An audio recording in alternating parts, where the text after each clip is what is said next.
முக்கணியை முழுதாய் அமிழ்தினில் ஊற வைத்து தீம்பாலோடு தேன் கலந்து கரும்பு சாற்றை அதில் பிழிந்து விரும்புவோருக்கெல்லாம் சுவையாக தித்திக்கின்ற உயர்தனி செம்மொழியான நம் தாய்மொழியான தமிழுக்கு முதல் வணக்கத்தை தெரிவித்துக் கொள்கிறேன். இரண்டடியில் உலகை அளந்த வள்ளுவனாகவும் இரண்டடியில் உலகை அளந்த வள்ளுவனும் 7 சீர் படைத்து மானிடத்தை ஏற்றம் பெறச் செய்தவராகவும் அறம் பொருள் இன்பம் என்ற முத்தான 3 இயலை குறையாத சுவையோடு நமக்கு வாரி வழங்கிய வள்ளலான திருவள்ளுவரின் பாதத்தை தொட்டு வணங்குகிறேன். பண்டிகைகள் என்றுமே மனதிற்கு மகிழ்ச்சியை மட்டுமே கொடுக்கும் என்று உணர்ந்து எண்ணணியில் அமர்ந்திருக்கும் தோழமைகளே, எங்களுக்கு எவ்வளவு கொடுத்தாலும் பத்தாது, எங்களுக்கு எவ்வளவு கொடுத்தாலும் பத்தாது என்று சிறு குறையை கூட பூத கண்ணாடியை வைத்து பெரியதாக பார்க்கும் என் எதிரணி தோழமைக்கும் பண்டிகைகள் என்றுமே மனதிற்கு மகிழ்ச்சியை மட்டுமே கொடுக்கும் என்று உண்மையை உறக்கச் சொல்ல வந்திருக்கும் நடுவர் அவர்களுக்கும் தீபாவளி நல்வாழ்த்துக்களை கூறி தலைப்புக்குள் செல்கிறேன். அதான் நீங்களே சொல்லிட்டீங்களா? ஏன் இதுக்கு முன்னால எங்க அணியில் இருக்கிறவங்க நாங்க எல்லாருமே தீபாவளி வாழ்த்தோட வந்திருக்கிறோம். புது துணியையும் போட்டுதான் வந்திருக்கிறோம். இதுல எந்த மாற்றம் இல்ல. உண்மையை சொல்றதுக்கு எந்த தப்பும் இல்ல. குடும்பமா இருக்கிறோம், ஒன்னா இருந்துட்டே இருக்கிறோம். அதுக்கப்புறம் எதிரணியில் இருந்து வந்தாப்ல எதிரணின்னு நான் சொல்லவே விரும்பல. ஏன்னா எங்க கொழுந்தியாதான் அவங்க. உங்களுக்கே தெரியும், கொழுந்தியா எப்பவுமே அண்ணிய பத்தி குறை சொல்லிட்டேதான் இருப்பாங்க. டைம் கிடைக்கிறப்பவெல்லாம் அண்ணன் கிட்ட ஊதி ஊதி ஊதி பாப்பாங்க. மாமியாரும் மருமகளும் ஒற்றுமையா இருக்கிறோம். எங்க குடும்பம் எல்லாம் கூட்டு குடும்பம். தீபாவளிக்கு வாசாமின்னு போன வாரம் மாமியார் போய் அம்மா மருமகிட்ட அம்மா நம்ம சந்திரபிரியா அவங்க கிட்ட சொல்லிட்டு வந்தாங்க, எனக்கு வைர கம்மல் கொடுத்தாதான் வருவேன்னாப்ல. வைர கம்மலுக்கு எங்க அம்மா போறது? எல்லாரும் ஒன்னா இருப்போம், சந்தோஷமா இருப்போம், அப்பதான் தீபாவளி அருமையா கொண்டாட முடியும்னாங்க. அந்த கோவத்துலதான் எதிர்ல உட்காந்துருக்குறாங்க. அது ஒண்ணும் சரி படாது. நாளைக்கு காலையில வந்துருவாங்க. வைரகம்மல் இல்லைன்னாலும் போன வாரம் நேத்து போய் நல்ல துணிமணி எல்லாம் எடுத்துட்டு தீபாவளிக்கு போட்டு அருமையா எடுத்து வச்சிருக்காங்க. தீபாவளி அவங்களுக்கு இனிக்கத்தான் செய்யுது. கொஞ்சம் வைரக்கம்மல்னால கொஞ்சம் கசக்குது, அவ்வளவுதான். ஐயா, இருட்டு ஒரு ரூம்ல வந்து வெளிச்சத்தை நம்ம எப்படி பார்ப்போம்? அருமையான ஒரு சின்ன அகல் விளக்கு ஏத்துனோம்னா அந்த இருட்டுங்கிற அந்த ஒளி அந்த இருட்டை அழிச்சிரும். அந்த ஒளி மட்டும் என்ன தெரியுமா, நம்ம கிட்ட இருக்கிற பொறாமை, தலைகணம், விட்டு கொடுக்கிற மனப்பான்மை இல்லாம போயிட்டு இருக்கிறதுனாலதான் நம்மளுக்கு இவ்வளவு பிரச்சனையும் நம்மளுக்குள்ள. பண்டிகைகள் அப்படிங்கிறதே வந்து உறவுகளை ஒன்றிணைப்பது. அதுல குறைய சொல்லவே வேண்டாமே. பண்டிகைகள் டெய்லி வந்துட்டு இருக்குதா? பண்டிகை கிடையாது. முக்கியமா ஒரு 4 பண்டிகையில தான் உறவுகளை நம்ம இணைக்கிறோம். அந்த 4 பண்டிகைகள்ல சின்ன சின்ன சங்கட்டங்கள்ல நம்ம விட்டு கொடுத்து போறோம். அதுக்கான ஒரு இடம் தான் வந்து பண்டிகைகள். அதுக்காக தான் நம்ம அம்மா அப்பா என்ன பண்றாங்க, தன்னுடைய குழந்தைகளையும் அண்ணன் குழந்தைங்க எல்லா குழந்தைகளும் நம்ம வீட்டுக்கு வர சொல்றாங்க. சின்ன சின்ன விஷயங்களை பேசி தீர்ப்போம், ஒரு பலகாரத்தோட ஆரம்பிப்போம். அந்த பண்டிகையை நம்ம கசப்பாவே பார்த்துட்டு இருக்க கூடாது, இனிப்பா பார்க்கணும். சின்ன சின்ன விஷயத்தை விட்டு கொடுத்துடணும். தீபாவளின்னு பாத்தீங்கன்னா தீபம்ங்கிறது ஒளி, தீபாவளிங்கிறது வரிசையா அடுக்கி வைக்கப்பட்டிருக்கிற தீபம். அந்த தீபத்தை தம் வீட்டு பெண்ணும் ஏத்தணும், மருமகளும் ஏத்தணும், ஒன்னா இருந்து பண்டிகையை கொண்டாடணுங்கிறது தான் அம்மாவோட ஆசை. பலகாரம் எல்லா நாளுமே கிடைக்குது. கிருஷ்ணா ஸ்வீட் போனா என்ன, எல்லா பக்கம் போனாலும் கிடைக்குது. ஆனா அம்மா சுட்ட பலகாரத்துக்கு அருமை ருசி தனி இல்லையா? அம்மா சுட்ட பலகாரத்துக்கு அம்மாதான் எல்லாத்தையும் அனுபவிப்பா. கல்யாணம் பண்ணி போகிற ஒரு பெண்ணு தனியா புகுந்த வீட்டுக்கு போகும் பொழுது எல்லா நாளும் வாவான்னு கூப்பிட மாட்டா. தீபாவளி ஒரு பண்டிகைங்கிற பொழுது மாப்பிள்ளையோட வருவா. வரும் பொழுது தன் மருமகளும் அவரை வரவேற்கணும்னு நினைப்பா. அந்த பண்டிகையோட தன் மாப்பிள்ளைகளும் இருக்கணும், எல்லாம் ஒன்னா அமர்ந்து இருந்து பாக்குறப்ப அந்த அம்மாவுடைய மனசு எவ்வளவு சந்தோஷப்படும். அந்த இடத்துல நாம ஏன் சங்கடத்தை கொடுக்கணும்? விட்டு கொடுத்துதான் போகமே. அதுதான பண்டிகை. அந்த பண்டிகைக்காகத்தானே நம்ம எல்லாருமே காத்துட்டு இருக்கிறோம். தல தீபாவளி அப்படிங்கிறது எவ்வளவு ஒரு பெரிய விஷயம். எல்லாருமே இங்க இருக்கிற திருமணமானவங்க எல்லாருமே கொண்டாடி இருப்போம். நம்ம தாத்தா கொண்டாடி இருப்பாங்க. மாமியார் வீட்டுக்கு போகும் பொழுது அப்பெல்லாம் தலை எண்ணெய் வச்சு சாமி கும்பிட்டு புது துணியை கொடுத்திருப்பாங்க. அவங்களுக்கு என்ன முடியுமோ அதை கொடுப்பாங்க. நம்ம அப்பாவும் இதே மாதிரி தலை தீபாவளி போயிருப்பாங்க. இங்க கொழுந்தியாவும் தலை தீபாவளிக்கு வந்துட்டு போனவங்க தான். வளையல் எல்லாம் வாங்கிட்டு மாப்பிள்ளையோட போனார். மாப்பிள்ளைய பத்தி குறை சொல்லவே வேண்டாம், மாப்பிள்ளை தங்கமானவர் தான். நம்ம வீட்டு ஆளுங்க சரியில்லை, வந்தவங்களை நாம அங்க வர சொல்லணும். அப்போ அது எல்லாருமே நம்ம வீட்டுல தங்கச்சி அண்ணன் அண்ணி உறவுகளோட இருக்கும் பொழுது அந்த தீபாவளி எப்போ எல்லா நாளுமே தலை தீபாவளி எல்லாத்துக்கும் கிடைக்காது. வருடத்துல திருமணமான முதல் நாள் இந்த முதல் வருஷம் தலை தீபாவளி தலை பொங்கலுக்கு தான் ஒரு அம்மா அப்பா பண்ண முடியும். எல்லா நாளுமே பண்ண முடியுமா? முடியாது. அப்போ அந்த இடத்துல இருக்கும் பொழுது ஒரு அம்மாவுடைய முகம் எப்படி இருக்கும்? மாப்பிள்ளை எல்லாரும் 2 மாப்பிள்ளை உட்காந்து பேசிட்டு இருப்பாங்க. அம்மா பலகாரம் செய்வாங்க. காலையில இட்லி சாப்பிடுவோம்.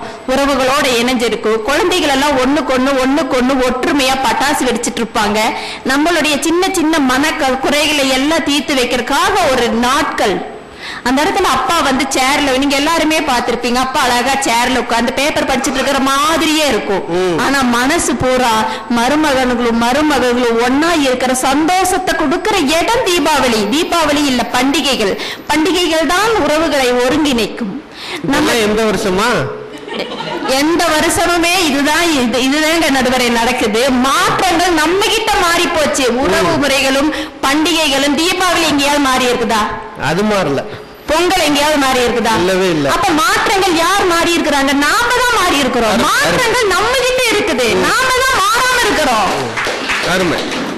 எல்லா காலத்திலும் முதியோர் இல்லம் சொன்னாங்க. முதியோர் இல்லம் எப்படி வரும்?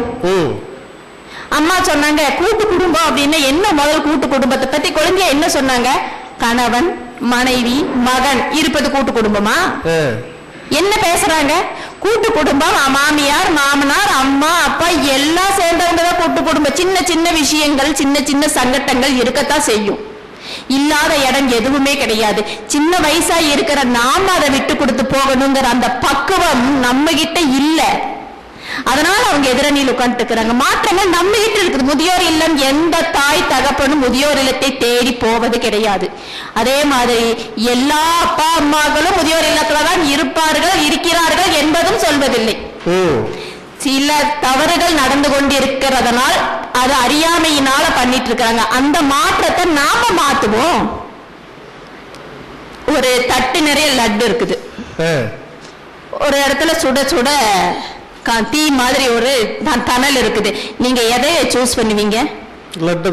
லட்டு தான் சூஸ் பண்ணுவீங்க. நீங்க அவங்களை எதிரணியா இருக்கட்டும் யாரா இருந்தாலுமே எதை நாம சூஸ் பண்ற இடம் இனிப்பத்தான் நம்ம சூஸ் பண்றோம். ஏன்னா தீ தொட்டா சுடுங்கிறது தெரியும். அது மாதிரிதான் பண்டிகைகளும் மன மாற்றங்களும். மனிதருக்குள்ள இருக்கிற நம்ம மாற்றங்கள் மாறாம நாம போய் நம்மளுக்கு தெரியுதல்ல தொட்டா சுடுங்கிற உணர்வு இருக்குதல்ல, அது மாதிரி தானே எல்லா விஷயமும். எப்பொழுதுமே குறைய சொல்லி சொல்லி சொல்லி சொல்லி சொல்லியே இருந்துட்டு இருக்கும் பொழுது பண்டிகைகள் நம்மள தேடி வராது, கஷ்டம் மட்டும்தான் கொடுக்கும். வாங்க எல்லாருமே ஒற்றுமையா இருந்து தீபாவளின்னு இல்லை எல்லா பண்டிகைகளுமே கொண்டாடலாம். அதுக்குதான் நாங்க எல்லாம் எல்லாத்தையும் உங்களை கூப்பிடுறதுக்காக வந்திருக்கிறோம். ஒரு உடம்பு சரியில்லை, நம்ம உதாரணத்துக்கு நம்மளுக்கு உடல்நிலை சரியில்லைன்னு உடனே நம்ம யாருகிட்ட போறோம்? ஒரு மருத்துவர்கிட்ட போறோம். மருத்துவர் என்ன பண்றாரு? ஃபீஸ் கொடுக்கறோம், மருந்தெல்லாம் எழுதி கொடுக்கிறாரு. அந்த மருந்தோடைய விளக்கம் நம்மளுக்கு ஏதாச்சும் தெரிஞ்சிருக்குமா? தெரியாது. நம்ம அந்த மருந்தை சாப்பிடுறோம். அப்போ ஒரு முகம் தெரியாத அவர் யாரும் தெரியாது, அவரோட MBBS அப்படின்னு போட்டிருக்கிற ஒரே விஷயத்துக்காக நம்ம அவர்கிட்ட போற காய்ச்சலுங்கிறோம். அவர் கொடுக்கிற மருந்தை நம்ம சாப்பிடுற எதனால நம்ம சாப்பிடுற நம்பிக்கை. அந்த நம்பிக்கை அவர் கொடுத்தா சரியாயிருங்கிற நம்பிக்கை. அந்த நம்பிக்கை ஏன் நம்ம உறவுகளுக்குள்ள நம்ம கொடுக்கறது இல்ல? யாரோ ஒரு இடத்துல இருக்கிற உறவே தெரியாத முகம் தெரியாத ஒரு மருத்துவர் மேல நாம வைக்கிற அன்ப நம்பிக்கைய நம்ம கூட இருக்கிற நம்ம கூட பிறந்திருக்கிற அண்ணன் தம்பி அக்கா தங்கைங்கிற உறவுகளுக்குள்ள அந்த மன கசப்பை போக்குறதுல என்ன தப்புங்கிற? மக்கள் கூட தீபாவளி ரொம்ப கசக்குதுன்னு சொல்றாங்க. எங்க தீபாவளிக்கு காந்திபுரத்துல மேல ஏறி நின்னு பாருங்க, பூரா போலீஸ்ல இருந்து டிராபிக் ஜாமா இருக்கும். அங்க கசக்கிறவங்க எல்லாம் எதுக்கு இங்க துணி எடுக்க வருவாங்களா? துணி எடுக்க வருவாங்களா? இன்னைக்கு கூட்டம் கம்மியா இருக்குதுங்கிறீங்க. எல்லாம் என்ன போனஸ் கிடைச்சாச்சு நேத்து. இன்னைக்கு குழந்தைகளை கூப்பிட்டு துணிமணி எடுத்துட்டு தங்கிக்கு கொலுசு வாங்குறவனும் அம்மாக்கு வளையல் வாங்குறவங்களும் பாட்டிக்கு போர்வை வாங்குறவங்களும் எத்தனையோ பேர் இதுக்குள்ள திண்டாடிட்டு இருக்கிறாங்க. இதெல்லாம் நம்புற மாதிரியா இருக்குது? கண்டிப்பா நம்பிதாங்க ஐயா ஆகணும். இன்னைக்கு உறவுகள் வந்து அப்படி சொல்ல முடியாது. நம்ம ஊர்ல வெளியூர்ல இருந்து வந்து நம்ம ஊர்ல வேலை செய்யறவங்க எத்தனை பேர் இருக்கிறாங்க இங்க. சொந்த மண்ணை தேடி போடுவான். இன்னைக்கு பஸ்ஸுக்கு கூட்டம், படிக்கட்டுல தொங்குவான், ட்ரெயின்ல நின்னுட்டு போவான். எதுக்காக? நம்ம ஊர்ல போய் சொந்த மண்ணுல பண்டிகையை கொண்டாடுறதுக்காக போறானா இல்லையா? பண்டிகை கொண்டாட போற மனசுல அவன் கசப்பு இருந்தா அவன் எதுக்கு அவன் ஊர் மண்ணுக்கு தேடி போறான்? 5 நாள் லீவு எவனுமே இருக்க மாட்டான். கோயம்புத்தூர்ல யாருமே இருக்க மாட்டாங்க.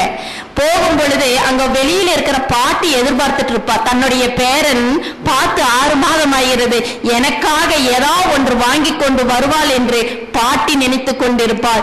தங்கை அண்ணன் எனக்காக ஏதாவது ஒரு பரிசோ ஏதாவது ஒரு கர்ச்சிப்பாவது வாங்கி கொண்டு வருவான் என்று தங்கை நினைத்துக் கொண்டிருப்பாள். அப்பாவுக்கு வேட்டியும் எடுத்துக் கொண்டிருப்பாள், அம்மாவுக்கு அழகான புடவையும் எடுத்துக் கொண்டிருப்பாள். ஆனால் அம்மாவின் மனசுக்கு மட்டும் தெரியும், மகன் தன்னுடைய வளைபாயாசத்திற்காக வருகிறான் என்று அம்மா தவித்துக் கொண்டிருப்பது பண்டிகை காலங்களில் மட்டும்தான். இத உன்னால மாற்ற முடியாது. பண்டிகைகள் எப்படி இவங்க சொன்னாங்கல்ல, பண்டிகையில மஞ்சள் தண்ணி ஊத்துறது இதெல்லாம் இது அத்தை பையன் அத்தை முறைகளை பத்தி முதல்ல நம்ம தெரிஞ்சுக்கணும். ஊத்துறது, தண்ணி ஊத்துறது, பிடிக்கிறதுங்கிறது அதெல்லாம் உறவு அப்படின்னாவே அத்தை பையனுக்கும் மாமன் பொண்ணுக்குள்ள உறவுகளை புரிந்து கொள்ளும். இன்னைக்கு நீங்க என்ன பண்றீங்க? ஒரே அபார்ட்மெண்ட் வாழ்க்கையை வாழ்ந்துக்கிறீங்க. அத்தை பையனையும் பேச விடுறது இல்ல. முறப்ப எப்ப பார்த்தாலும் முறைச்சிட்டே இருந்தா முறப்பையன்னு நினைச்சிட்டு அவங்களோட பேசவே விடுறதில்லை. நீங்க உறவுகளை நேசித்து வளமுடனும் நலமுடனும் வாழ கத்துக்கிட்டா மட்டும்தான் பண்டிகைகள், இந்த பண்டிகையும் அல்ல எந்த பண்டிகையும் நம்மளுக்கு இனிக்கத்தான் செய்யும். பண்டிகைகளை பற்றி நாம் யாரும் குறை சொல்ல வேண்டாம். நம்மளுடைய மாற்றம் நம்மிலிருந்து மட்டும்தான் இருக்க வேண்டும்.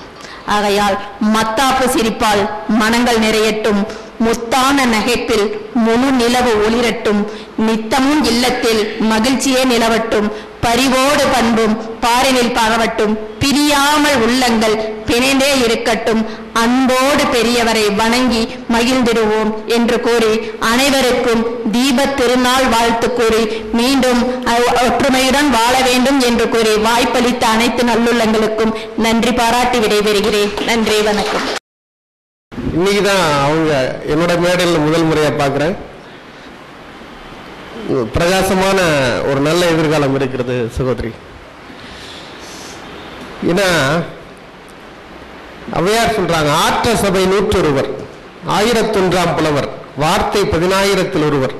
இந்த மாதிரி ஒரு சபையில உட்கார்ந்து பேசுறதுக்கு கடவுள் மிகப்பெரிய கொடுப்பினை கொடுத்துருக்கணும். அப்பதான் பேச முடியும், எல்லாராலையும் முடியாது. அந்த வகையில் நிறைய விஷயங்களை சொன்னாங்க. நம்பிக்கை என்பதுதான் வாழ்க்கை. நம்பிக்கை இல்லாமல் போய்விட்டால் எந்த விஷயத்திலையும் ஈடுபாடு குறைந்துவிடும். நம்பிக்கை, உறவுகள், உணர்வுகள், இதையெல்லாம் போதிக்கிற ஒரு இடமாக, இவையெல்லாம் பரிமாறப்படுகிற ஒரு இடமாக, இவையெல்லாம் சங்கமிக்கிற ஒரு இடமாக எது அந்த மையப்புள்ளி தெரிகிறது என்று சொன்னால் அது திருவிழாக்கள் தான். அங்கதான் அது நடக்கும். டாக்டரை பத்தி சொன்னாங்க. யாருன்னே தெரியாத ஒரு டாக்டர், அவர் என்ன சித்தப்பாவா, பெரியப்பாவா, அண்ணனா, தம்பியா, அவருடைய அந்த MBBS என்கிற 4 எழுத்துக்களுக்காக அவரை நம்பி போய் நம்முடைய வாழ்க்கையை அவரிடத்தில் அடகு வைக்கிறோம். நம்பிக்கை தானே. ஒரு நண்பர் போனார் டாக்டர்கிட்ட. வேக வேகமா போய் உள்ள போனோன்னா, வாங்க உட்காருங்க, சட்டையை கழட்டி கையில் வச்சுக்கோங்க. சட்டையை கழட்டிட்டார். திரும்புங்க, திரும்பினார். இருமுனார். சொல்லுங்க என்ன வேணும்? நான் பத்திரிகைக்கு வரலங்க. அப்படி டாக்டர் அந்த மாதிரி டாக்டர்கள் எந்த அளவுக்கு நாம கண்ணை மூடிட்டு ஒரு டாக்டர் நம்புறோம். அதுக்கெல்லாம் என்ன வேணும்னா ஒரு நம்பிக்கை, வானளாவிய நம்பிக்கை. உலகத்தின் மீதும், உற்றார்கள் மீதும், உறவுகள் மீதும், வாழ்க்கையின் மீதும், நண்பர்கள் மீதும், எல்லா தளங்களிலும் பிடிப்பு, இணைப்பு என்பது இருந்தால் மட்டுமே அன்பெனப்படுவதும் வாழ்க்கையினுடைய அடுத்த கட்டமும் சாத்தியப்படும். எப்பவுமே ஒரு நெகட்டிவ் ஃபீட்பேக்லயே இருந்தோம்னா எதுவுமே இனிக்காது அப்படின்றதுதான் சகோதரி சொல்லியிருக்காங்க. இதற்கு பதில் சொல்லணும். இன்றைக்கு பண்டிகைகள் நீங்க சொல்றபடியெல்லாம் ஒன்றும் பெரிய இனிப்பா இல்லைங்க அப்படின்னு மறுத்து பேசுவதற்காக கவிஞர் ஞான வடிவம் அவர்கள்.